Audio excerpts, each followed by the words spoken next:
Now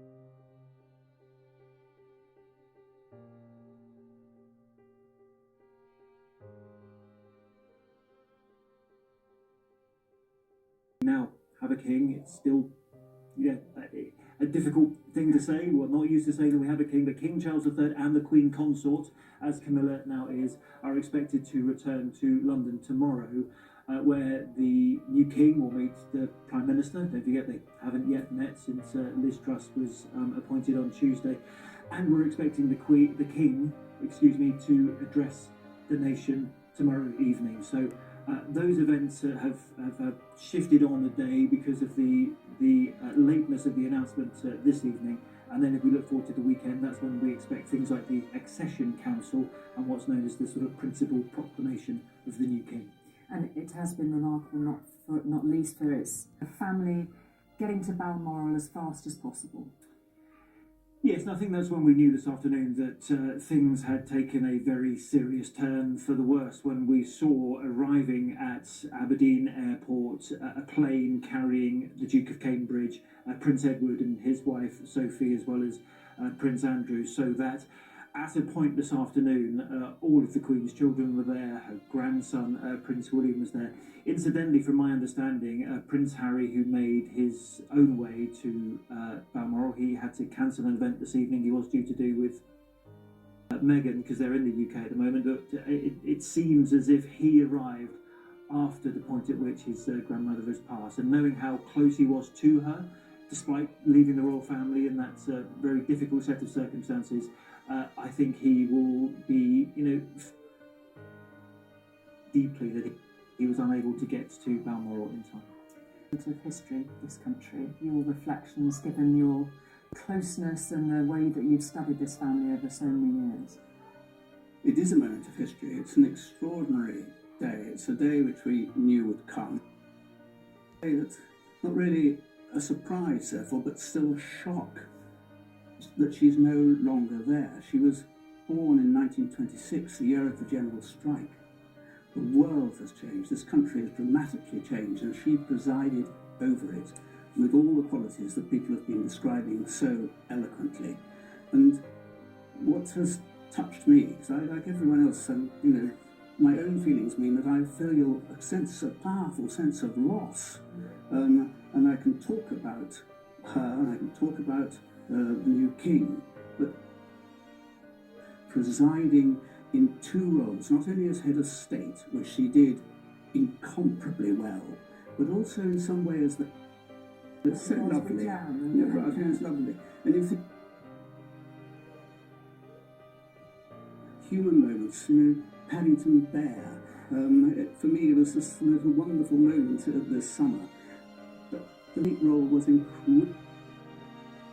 In the 50s, the 60s, the 70s, right the way through. I watched the coronation as a child on a black and white screen. And then you see that over that somehow, it wasn't so much for me that she was serene, it was that she was gracious, that she cared. Anyone, whatever their views politically, whatever their passions, whatever they liked, whatever they didn't like, could feel she's there, she's solid.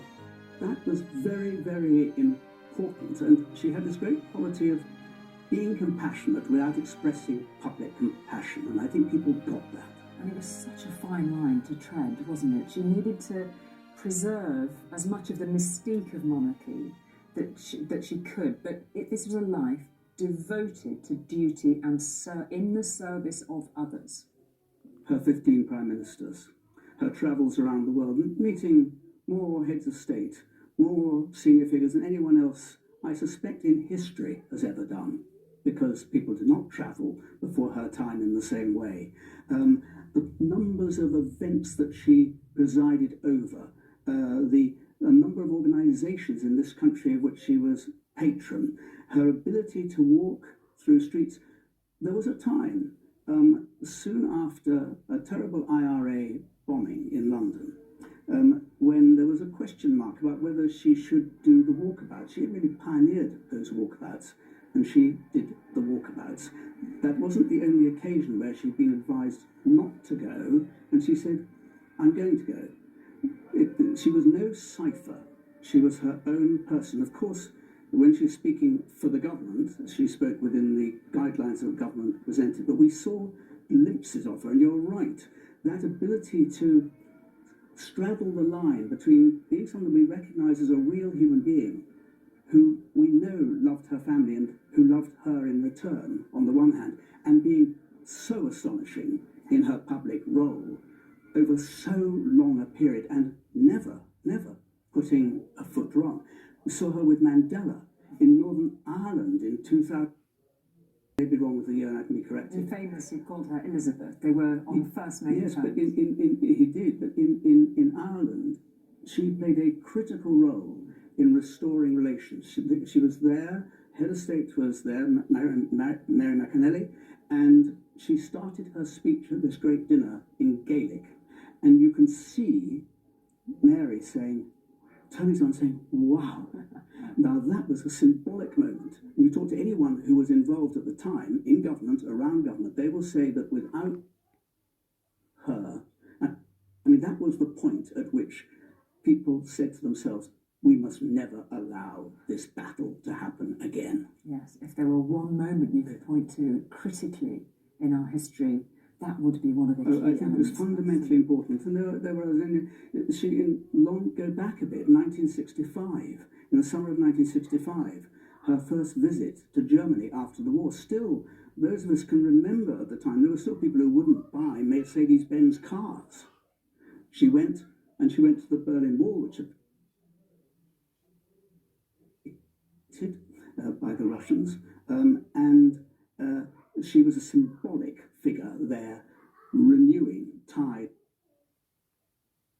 the German nation and the German people. And of course, there were worries: would they turn out to support?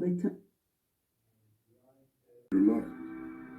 It appeared effortless, but Johnny will listen. Bearing in mind, she was already the Queen by the time we came along. We'd usually see her in the afternoons and evenings. The sort of usual sort of standard bath time type sort of routine. Then Father would usually read us a story. Responsibility, compassion perhaps comes from the duty comes from him. I tend to remember the holidays. Both my parents always been fantastic about giving that time during those holidays. They very much made that time, despite the lives that they both led. They were able to really make the holidays really very special. Well, I think we were very lucky as a family to be able to do so much together. And that's not always easy to achieve. And especially if you're not around as much as you would like to be. She's an extremely caring grandmother to me as well, so she very much looks at all her family as being close to her, and she loves everyone as much as the next, and doesn't want to single out anyone, doesn't want to put anyone down. She's very fair. She's so interested in all of us. It's lovely. Granny would take us raspberry picking, and we'd have the raspberry jam that we'd picked that day on the table for tea. She just adores having all of us around her.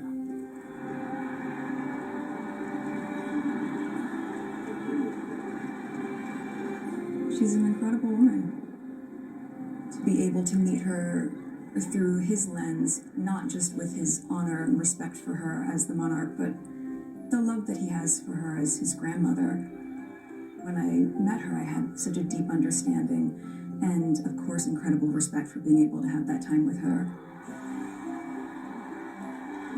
She's been very generous and not sort of being forceful at all in any of her views, but I feel she's been there as sort of a gentle guidance really for me. The fact she took the time to make sure that I was happy and looked after shows just how caring she is, really. It's that quiet guidance. It's sometimes never seen, but it's always there. And I think that has allowed me personally to explore, understand, slightly carve my own path. So I greatly appreciate and value that protection almost. To manage all those elements of your life, from the family as well as to the work, as well as to the sort of the national importance of her role, it's extraordinary. She put up with all of us. It's quite an achievement.